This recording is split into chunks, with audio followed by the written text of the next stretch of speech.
100,000 subscribers. Actually, it's a little bit closer to 101,000 today.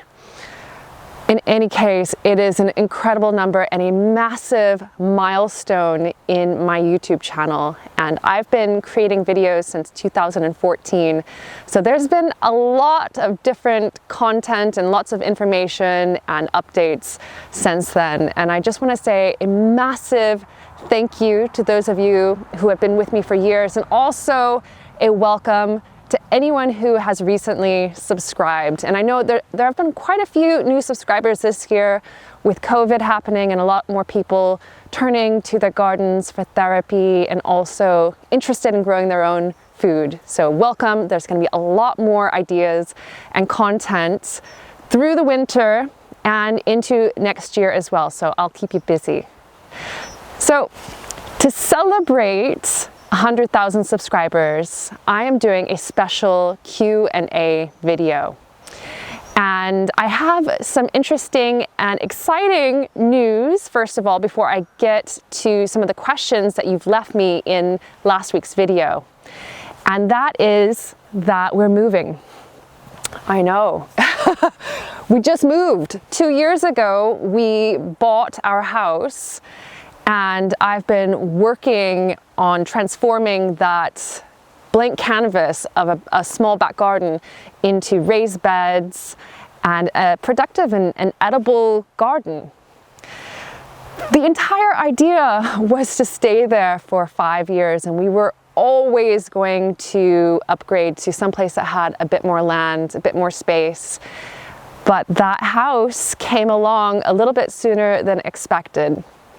And so we put an offer in and it was accepted, and our mortgage is now organized. And as of this week, we've accepted an offer on our house.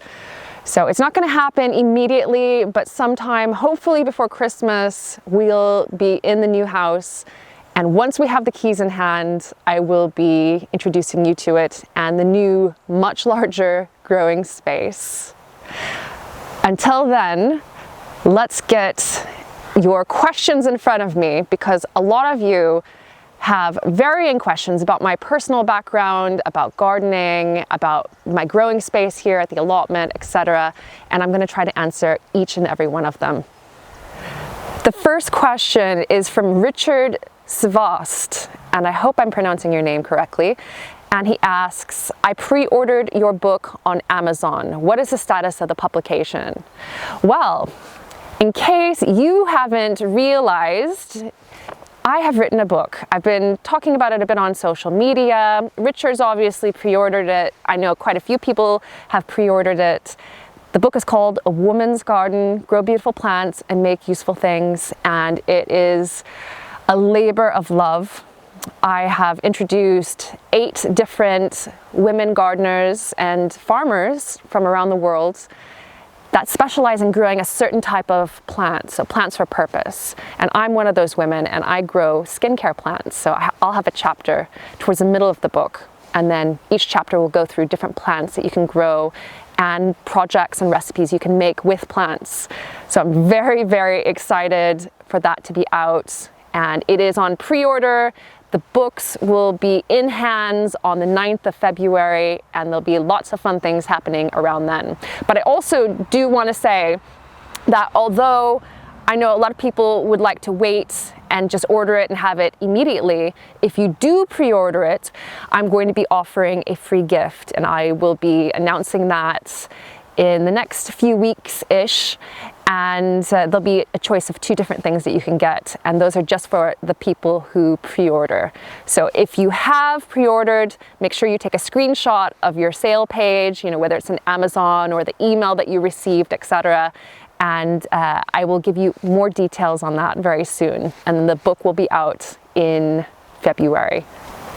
The next question is from John Smith, and he asks, what is your day job? Always interesting to know, especially because you're in such a small island. You may have realized that I put out a video every couple of weeks-ish these days, and doing YouTube is not my full-time job, although it would be nice if I could actually spend more time making videos. I have a very unique job. I am first and foremost a blogger. So my main internet presence is on my website, that's lovelygreens.com, and I share all kinds of written information over there, and I often embed the videos that I make here on YouTube over there, and that is my main job, and that's my main income. I also have a small business here on the island making handmade soaps, candles, beauty products, and I run in-person workshops here as well. And Simona Dunn asks, are you originally from the Isle of Man? If not, where are you from? I find your accent interesting. And Richard, who I've already answered a question for, asks, where were you born and raised as well? Well, I am a dual citizen. I'm both American and British. And the British citizenship came after American citizenship. I was born in the States, and I grew up in the States and also on a small island in the South Pacific. And then in my very early 20s, I moved to Germany, where I worked for several years. And then I moved to London, where I lived and worked for several years. And then I moved to the Isle of Man almost 11 years ago now. And so I've lived half my life plus outside of the United States, but I am American and I am British, and I am very proud to be here on the Isle of Man as well. This is my forever home. The next question is from Bobby Lynn Miller, who asks, my question is about your greenhouse. Do you find it an adequate size? Would you still start seeds in it if you lived in a very cold climate or in the house? How would you harden off seedlings in your greenhouse in cold climates? I have a standard 6x10 glass house. So it's a glass greenhouse. And it's the type that you would find in a lot of British back gardens. They're pretty standard here. Gardening is a little bit more of a part of culture in the population here than it is in other places. Saying that, it isn't my ideal greenhouse. It is smaller, it is unheated, so I really don't grow too much in it over the winter. What I tend to do in the winter with the greenhouse and the greenhouse I had before, which was a polycarbonate greenhouse, is use it to shelter plants that might not like being exposed over the winter. And any kind of plant that's planted in a container or pot is going to be a lot more exposed to cold than plants that are planted in the ground. And so I tend to move all of my potted plants into the greenhouse. Because it is unheated, I don't start seeds off in the greenhouse. I start them off inside every year. So last year I invested in some heavy-duty grow lights, and I also have grow lights that clip onto the windowsill. And before then, I used to have a conservatory, which is basically a mini greenhouse that's attached to a home, and those are very common in this part of Britain as well. Britain in general, I would say, actually. And having that, which is a nice warm room temperature or even warmer temperature, is really, really helpful in helping to start seeds off very early on in the year, which is also a bonus because it doesn't really warm up here until May, I would say. And so it's important to have seeds growing under cover in some place that's sheltered, especially things like tomatoes and eggplants, so aubergines, and things that just would prefer a more tropical climate. Now, if you lived in an even colder climate, I would say that you would need to get some kind of heating apparatus to heat your greenhouse if you wanted to grow in it over the winter or start seedlings off in it. And you can do various things. I know people that use 100-hour candles in their greenhouses as a very inexpensive way to heat it, but you can get little heaters that run on paraffin wax. There's all kinds of solutions. I don't really investigate that too much because, as I said, I use my greenhouse to shelter plants over the winter generally. Sarah Casper asks, did you learn all the gardening already as a child? When did your love for gardening appear? And do you think you can learn all the stuff about gardening you know, also if you start with no knowledge at all? Well, Sarah, I didn't garden per se as a child, but I had family members who had vegetable patches, who had houseplants, and it was part of my upbringing to have plants around and to grow your own food. And it was something that I think a lot of people don't have growing up, and it was something that I took for granted. Now, as far as the technical side of gardening, of sowing seeds and tending them and all of that, I didn't do that per se. I was a child, and so it was mainly about harvesting and eating. But I think that that's enough, and I think it's so important that we introduce more children to that aspect, because you can then later on in life, if you choose, decide to learn more about gardening and to jump in and teach yourself. And that's what I did. And I just became passionate about plants, and I couldn't wait until the weekend when I could get away from work and focus on the garden. And it's through trial and error that I've learned a lot of things, and I make mistakes to this day. And as part of learning any skill and gardening is not being afraid to try something out and not being afraid of the mistakes. And in the end, learning from them and maybe making your gardening game a bit better next year. Marcello Couto asks, hello, is there anything you would like to grow but can't because of the climate of your country? Well, there are loads of things that I wish that I could grow. I wish that I could grow tomatoes outdoors, for one. And I am envious of people that I see on Instagram in particular having their tomatoes and aubergines and all of these delicious warm weather plants growing outside in the sun. It's just a bit too cold here. It is a mild climate, the Isle of Man. We don't really get cold, freezing winters, but we don't get hot summers at all either. So there is a little bit of a challenge in growing a lot of the things that others grow with ease. I would also love to grow avocados. And in fact, a friend gave me a very small avocado plant that she had grown from a seed last year for my birthday, so 2019. It is now about 3 feet tall and in the house, and I have no idea what I'm going to be doing with it. I want it to grow desperately, but I know that it's not going to be able to do well here in the Manx climate, and so I'm still trying to figure out what I'm going to do with that one.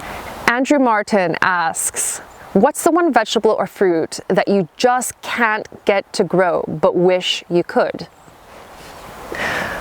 Up until this year, it has always been squash and pumpkins. So, I mean winter squash and pumpkins. Courgettes, zucchini, dead easy, totally fine. But I could never get pumpkins to grow for me. And I think it really just came down to the allotment. It is quite exposed up here, and I was planting out the plants as you should do in May, but I don't think that they much appreciated being planted that early, first of all. I should have actually waited in years previous. And this year what I also did was I covered the plants with hoops of fleece, and that protected them from any of the winds that come down the glen, from any cold that is lingering, especially towards the end of May. And I had a real bumper year of different types of squash, and so I overcame that challenge. Janice writes, congratulations on 100,000 subscribers, you deserve it. I'm wondering, how large is your plot? When you ask how large is my plot, I'm assuming that you mean here the allotment garden. I have what we call a plot and a half. And so my first plot, the main one, is 30 foot by 40 foot. And then my second plot is half that size. So it's a real decent size for just one person to grow on. Although I think that the standard size of allotments here in Britain is actually double that. And the measurements for standard sizes of land here are by rods, which is beyond my comprehension, but it's about double the size of my main plot here. Helen Annett asks, Could you maybe talk about how you store some of the veg you produce and also how you utilize some of the more unusual veg in dishes, for example, oca? Diane Hall also asks, what do you do with the oca? First of all, preserving.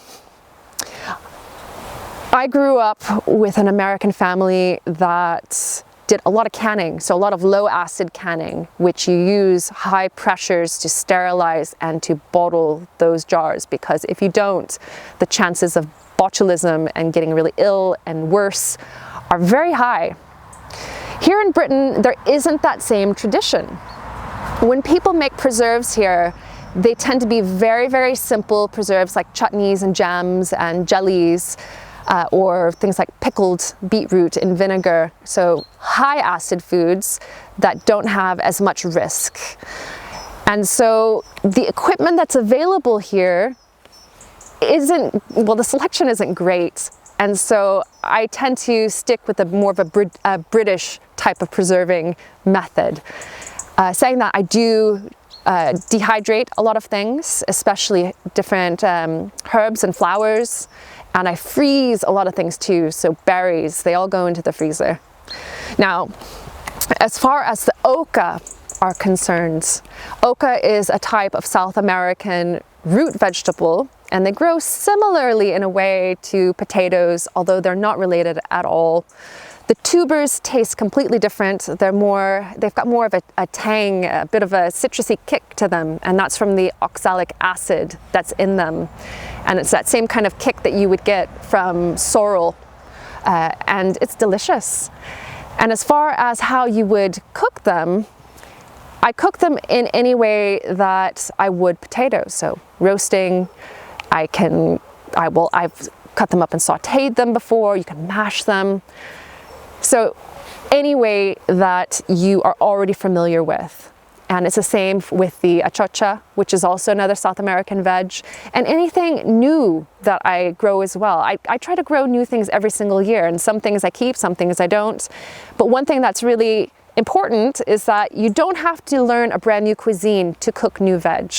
Use the ones that you already know and just try to replace different ingredients with new types of food that you grow yourself. Tatiana Sanchez, I'd love to start an edible garden, but I'm currently living in a rented house. What do you suggest to start a garden in pots? Up until 2 years ago, I always rented as well. I rented flats in Germany, I rented flats and houses in London, and here on the Isle of Man I rented houses. And I grew a lot of things in pots, almost everything in fact. And then I got the allotment, which was about 10, 11 years ago. You can grow almost anything in pots and containers, which is why I released a video this year on the quick start guide in growing pots and containers, because a lot of people are in rented accommodation or they just want to get started really quickly.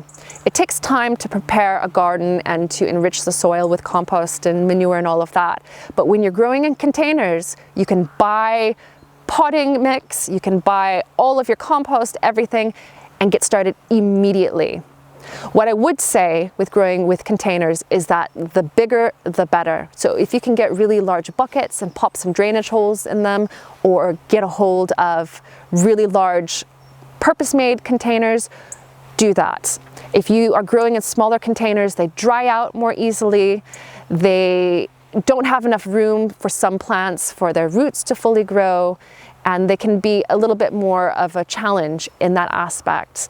But anything that I would grow here in the allotment could be grown in containers as well. I would also recommend, if you're going to be going in that direction, to look for fruit and vegetables that grow in as smaller versions of the ones that would be going out into open gardens. So you can get what are called dwarf fruit trees, so miniature fruit trees that will grow in containers. You can get smaller varieties of carrots. You can get carrots that instead of growing as a long tapering root will grow as a small ball. So there are lots and lots of different varieties that are better suited for containers. And in fact, I think I might actually write something for lovelygreens.com on that, because I think that would really help people. Megan Dawn asks, I'm wondering, how do you decide the overall garden plan? I'm overwhelmed with where to plant my perennials like roses and raspberries, currently still in pots. I think the tendency for starting a garden and planting a garden is for people to start at the edges and work their way in. I would say to do the opposite. So when I have planned out the allotment, when I've planned out the home garden, the first thing that I did was try to identify any high traffic areas, so places that I'm walking already. So for example, at home, it would be between the gate and the greenhouse. That was obviously going to have to stay a pathway for ease and convenience. And then start building around those high traffic areas and find the sunniest places, the best spots in the garden, and put your plants there. You don't have to stick with straight lines. You can be a lot more whimsical. You can be a lot more organic with how you plant things.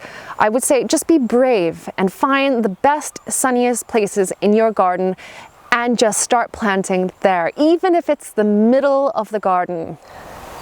LP says, you have such a soothing personality. Have you ever been approached to do a full-time gardening show for television or even doing YouTube on a full-time basis? I've never been approached to do my own gardening program. I was approached to do a feature on Gardener's World, which was aired again this year, and my goodness, that kept me very busy in orders for calendula salve after those aired. It was fun though. It was great filming with Francis Tophill and not having to do all the editing work myself. And that is one of the biggest hurdles, I would say, for me doing more content, is that I have all my other work, but when it comes to creating a video like this, I'm obviously recording this right now and speaking to you. I'm speaking to the camera right now, but to you. But afterwards, I've got to take all of the footage, edit it, put it together, publish it, make sure that people see it, share it. There's a lot of work that goes on behind the scenes. It's not as easy as just flipping the record switch. Saying that, I would like to do more videos in the future, so 1 to 2 a week. Nama Helen asks, what is your least favorite task in the veg garden? And it's one that you might find surprising. I least like picking and harvesting. Of all the things in gardening that people like or dislike, I don't mind weeding, sowing, caring for plants, but it is a little bit tedious picking berries and picking green beans and just picking. And I also feel a little bit guilty sometimes picking these beautiful pumpkins that I've been nurturing all year. And I wonder if more people feel like that. I doubt it. I think that I must be really strange, but it is definitely the harvesting part of it. Mary Graff says, the view is beautiful. Do you place food scraps in the compost as well? How many months before you can use compost? Here at the allotment garden, I only put garden waste into the compost pile. So things like leaves and stems and vines and weeds, anything that grows in the allotment and that isn't taken home to be eaten or processed in some way. At home, I do compost food scraps, and in fact, the 2 bins in the back are probably about 50% food scraps, and then the rest of it's garden waste.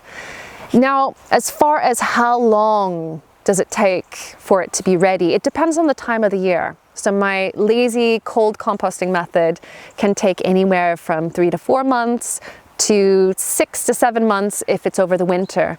And that's just down to the activity of the bacteria and worms and other little organisms that help to break it down into compost. So it takes quite a long time. If you wanted to make compost quicker, you need quite a large compost heap. So you need to collect material, put it all together, and it will get to quite a high temperature.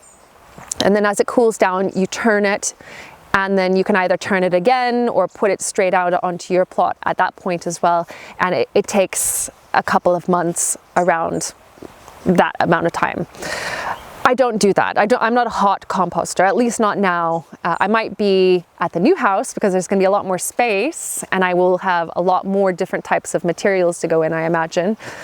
But if you are more interested in learning how to compost properly, go over to Charles Dowding's channel, because he is the king of compost and he will tell you all about the science and how to do it in a much quicker way. Tractor Hyatt. How do you deter wild animals from eating plants in the garden? This is an interesting topic because wild animals vary based on where you are. And I know that a lot of American viewers will be dealing with things like squirrels, raccoons, deer, and British gardeners will be dealing with badgers, again, squirrels, and deer as well. But here on the Isle of Man, we don't have any of those animals. We don't have squirrels, we don't have moles, we don't have deer, we don't have a lot of the different challenging wildlife that people have to contend with protecting their vegetable crops. What we do have are birds, so various types of birds, including pheasants, which will get into most anything and dig potatoes up and eat berries and everything. We have wood pigeons, other types of birds as well. So I use a lot of netting, various different types of netting to keep them out. And I use very high quality netting as well. And you've seen me do a couple of videos with Gardening Naturally, which are sponsored videos, but I use almost exclusively their products when it comes to netting and hoops and things like that. If you get really inexpensive netting, you run the risk of damaging wildlife, so hurting them, because they can get tangled in it a lot easier. And it's also cheap stuff that isn't going to last long either. But yes, netting for birds. When it comes to other types of animals, I remember my grandmother's garden. She had rabbits and deer to keep out, and so there was quite a tall fence around it. Same for my great-grandfather's garden as well. So when you're dealing with animals, you need to get to know the wildlife in your area and find the best ways for keeping them out. And doing it in a humane way as well, because we are gardening in what is effectively their home as well, is the way that I see it. And I do also allow for certain amounts of the food that I grow to go to wildlife. So I always leave berries on the raspberries for them to eat, and also the black currants and red currants as well. I think it's just a kinder way to garden. Betty and the Bees asks, do you plan on trying to grow anything new next year? Well, Betty, the plan is to move into the new house this winter, and there isn't a garden there ready to go to plant. It's all just grass at the moment. And so it's going to be a little bit of a different year next year, and actually starting a brand new garden from scratch, which I did just 2 years ago at the current house. But also I will be keeping the allotments, and I will be trying to make it a little bit more low maintenance, just so that I can handle everything that I've got planned for the new house and be able to manage this place as well. Because keeping a garden is not easy, and you have to really be on it. So there's going to be a lot of low maintenance gardening tips coming from me next year. And as far as anything new, I don't have anything planned right now, but I tell you what, as soon as the seed catalogs start arriving, I'm sure that will change. TM Whitley, what prompted you to start producing video content for YouTube? How long have you had your allotment? Well, I've had my allotment since 2010. And this entire field was just agricultural land. It was just a grassy field. So everyone who started here started from scratch. Now, as far as YouTube is concerned, I am first and foremost a blogger, and I have been since I started doing content. It's only really been in the past, I don't know, few years that YouTube has become much more of a thing for me. And I really only started taking it seriously when I won the award with YouTube for YouTube Next Up. And I spent a week with Google and YouTube learning a bit more about YouTube videos and about producing content and technology used, etc. But before then, I started creating videos based on ideas and projects I had on my website. So for example, one of my very first videos was how to build a strawberry pallet planter. And that was something that I put on lovelygreens.com years ago. And at that time, so 2014, video seemed to be quite a big thing on Facebook, which was where a lot of my followers were at that time. And so I started making video that I could put on Facebook and share on Facebook and also embed in posts and articles on my website. And so what actually ended up happening was that I was putting up these videos and I wasn't watching them at all. I never got back to comments. I was terrible at that. And then I would occasionally pop on to put a new video up, embedded into my website. And over time, the numbers of subscribers started growing, and I started looking at the comments about that time too. And oh my gosh, there were some people that were quite angry at me for not getting back to them. I just didn't know. I wasn't a YouTuber at that point. I was more of a blogger making videos and using YouTube as a tool to help describe my ideas.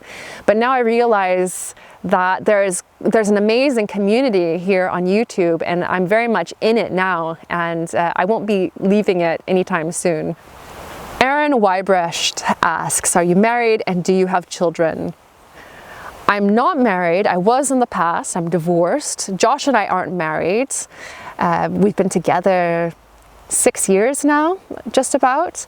And we don't have kids, and I don't have kids from a previous relationship either. And Lovely Greens is pretty much my child. Keith Hilton asks, my question is, how do you get rid of ants and stop them from eating your strawberries? I don't have ants in my strawberries here at the allotment.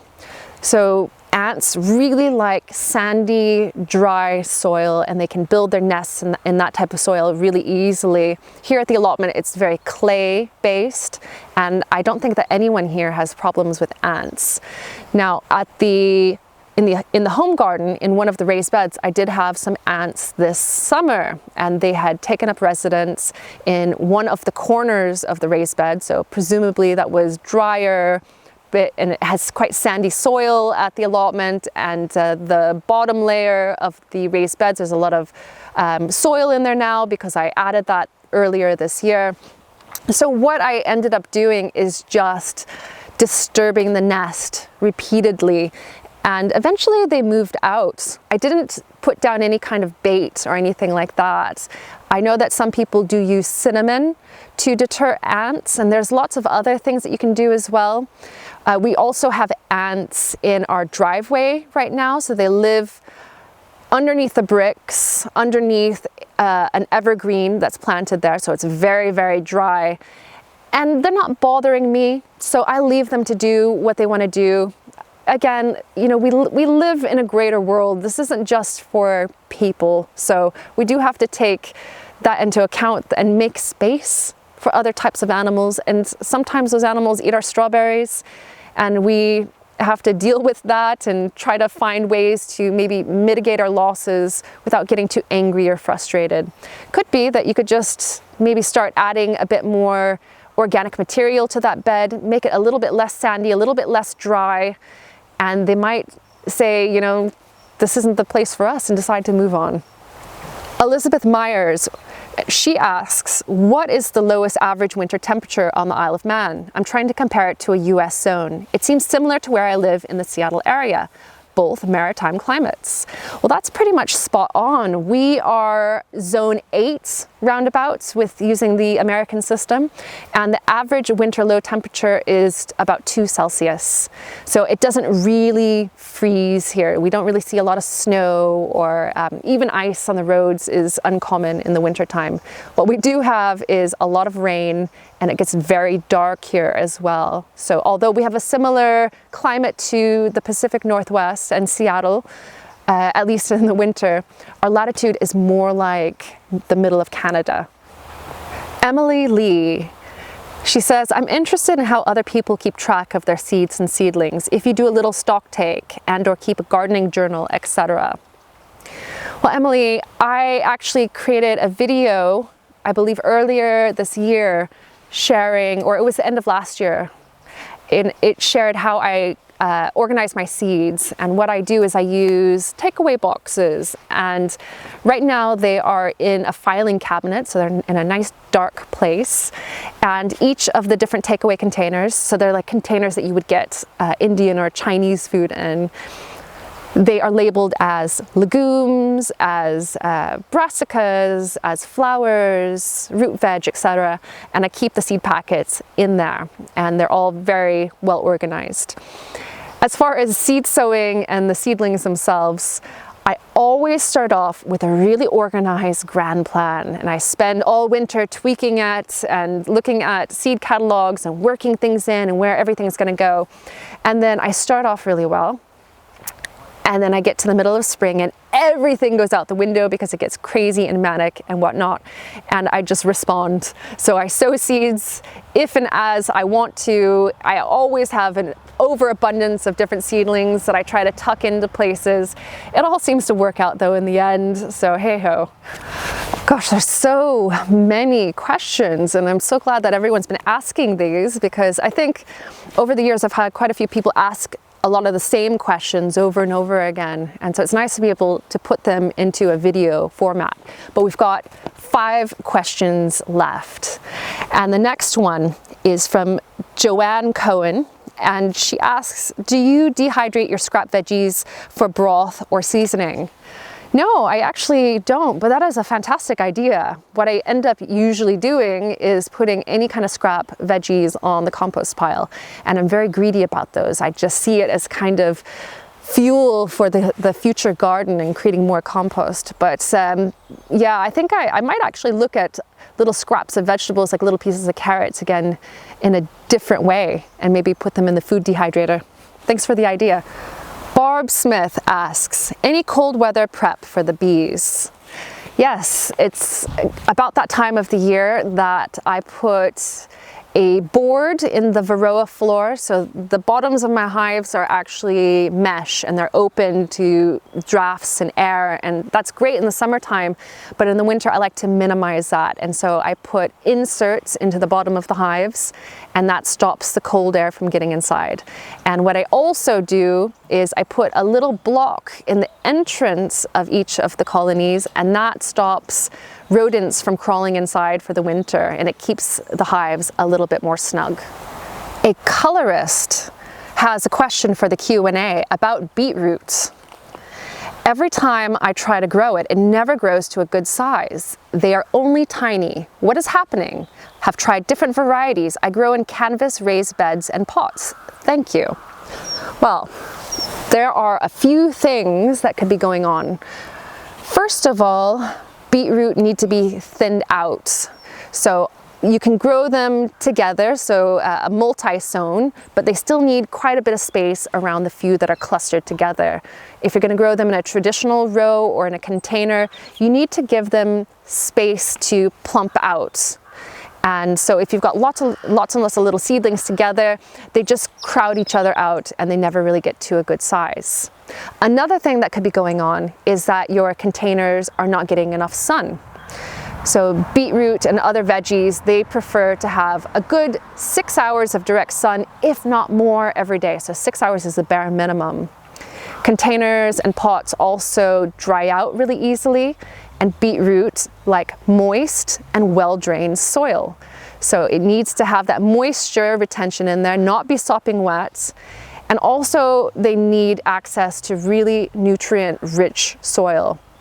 And in particular, phosphorus when they're starting to build up that big root bowl. So there's quite a few things that are going on. What I would recommend is making sure that your containers are filled with new potting soil, new potting mix and compost for next year, that you water regularly, and it could mean watering every single day. make sure that that compost never gets dry, but never sopping wet. And also make sure that you thin out the little seedlings as well. And I imagine if you follow those steps, you'll have a really good crop next year. Another thing that I do have to add in afterthought of the beetroot question is that here on the Isle of Man, I can grow beetroot from spring right through to an autumn crop, and that's because we have very mild summers. Never gets really hot. But if you are in a place that gets hot summers, so above 25 Celsius, it could be that you are sowing your beetroot a little bit too early. And I know that a lot of people in the States will grow beets mainly as a fall or autumn crop. And in that case, you would sow the seeds later on in summer, and then in the cooler months of September, they start plumping out. And you might have more success if you do it that way as well. It just depends on your climate. And so often when it comes to sharing how to grow something, it comes down to your own specific region. And you can't always take the same advice that you see in one generic YouTube video or one generic set of instructions on a seed packet. You have to get to know what vegetables want out of your climates. YouTube girl, my question. I live in a southern climate and have trouble with mosquitoes ruining my gardening time outside. They bite me every time. Any suggestions on keeping them away? It's funny that you ask that, because I've been sitting here for the last 10 minutes getting eaten alive by midges, which are the biting insect that are the bane of British gardeners' lives. And they're teeny tiny, you can barely see them, but they leave bites all over you. And we also have horseflies here, and they can literally draw blood when they bite. It's very painful. There are options for mosquitoes. Mosquitoes are larger, so you can get hats with nets on them. And I know that a lot of gardeners will use those in the States. There's some bogus information online about different plants that will keep mosquitoes away. Doesn't work. Don't bother. Anyone who's tried it, like growing different culinary herbs around their patios, they know it doesn't work. Standing water is a breeding ground for mosquitoes. So although I have the pond here and it might be a place where midges are breeding and whatnot, I still like to keep it for other wildlife. But if mosquitoes are a huge problem in your area, I would say, have second thoughts about installing a pond that has still water. If it has a fountain in it, that's different. And then last but not least, insect repellent. It's not the most natural solution.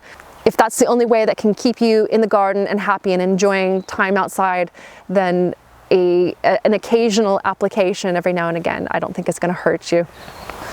And the last question is from Stephen Dowden. And he says, lovely video. Do you grow any winter veg in your greenhouse? Now, I have grown winter veg in the greenhouse in the past. So things like lettuce, I've had cabbage growing in the greenhouse before over winter, but I have a relatively small growing area. And also over the winter, the other side of Lovely Greens kind of takes over. So the soap making aspect and the different creative workshops that I offer here on the island, I supply a lot of products through my online shop and also through local shops. And so my attention kind of shifts in that direction this time of the year. So there's a lot less being sown and grown in the garden in general, including the greenhouse. And so the greenhouse is mainly a place right now where I'm overwintering things. That may change with the new house and the new growing space that I have planned. More on that in the future. But in the meantime, if you want ideas on growing winter veg and growing undercover and all of that, I really recommend that you go and check out my friend Nikki Jabour's YouTube channel. She has a regular radio show, quite a few books, including a new one that was out just recently on growing undercover. And she's a Canadian gardener, loads of experience in growing during cold winters, cold springs, and growing in challenging circumstances. So check her out for sure. And so that is the last question for this video. Thank you so much for sending them in. I hope I answered the questions adequately.